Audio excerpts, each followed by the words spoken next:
إن الحمد لله والصلاة والسلام على من لا نبي بعده فأعوذ بالله من الشيطان الرجيم بسم الله الرحمن الرحيم إنا أنزلناه في ليلة القدر وما أدراك ما ليلة القدر ليلة القدر خير من ألف شهر শুকরিয়া আদায় করি আল্লাহ পাক রব্বুল আলামিন আমাদেরকে শরীফ হজ গ্রুপ এর নতুন অফিস উদ্বোধন উপলক্ষে আয়োজিত ইফতার মাহফিলে উপস্থিত হওয়ার সুযোগ দান করেছেন। মাহে রমজান মাস, এ কারণে শুকরিয়া আদায় করি, বলি আলহামদুলিল্লাহ। সম্মানিত উপস্থিতি, এখানে কথা বলার মতো আসলে তেমন কিছু দেখতেছি না। বিশেষ করে আমাদের এখানে বিজ্ঞ ওলামা একরাম আছেন, বড় বড় ওলামা একরাম আছেন এবং দীর্ঘদিনের অভিজ্ঞ মোয়াল্লিম হজরতগণ আছেন।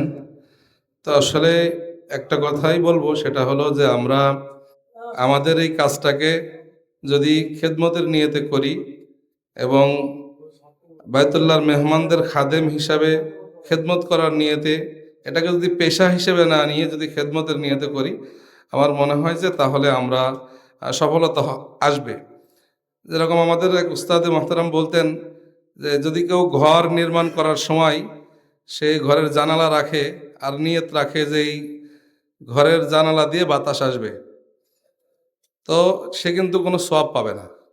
পক্ষান্তরে যদি সে নিয়ত রাখে যে এই ঘরের জানালা এই কারণে রেখেছি যে এইখান থেকে মুয়াজ্জিনের আজানের ধ্বনি আসবে, শুনে মসজিদে যাব, কোরআন তেলাওয়াতের আওয়াজ আসবে, ওয়াজ মাহফিলের আওয়াজ আসবে, তাহলে বাতাস কিন্তু বন্ধ হবে না।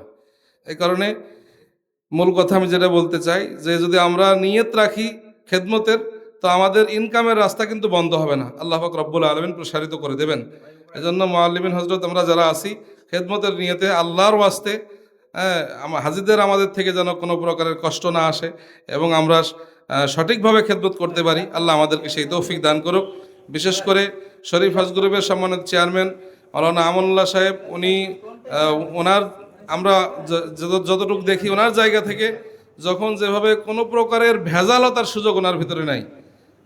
আমরা যেটা ভিসা টিকিট যেটাই ওনার থেকে নেওয়ার জন্য এগ্রি করি, কোনো প্রকারের দুর্নীতির আশ্রয় ওনার থেকে পাবো না। বর্তমান ভেজালের যুগে নির্ভেজাল একজন মানুষ, এজন্য আমরা ওনার সাথে কাজ করব।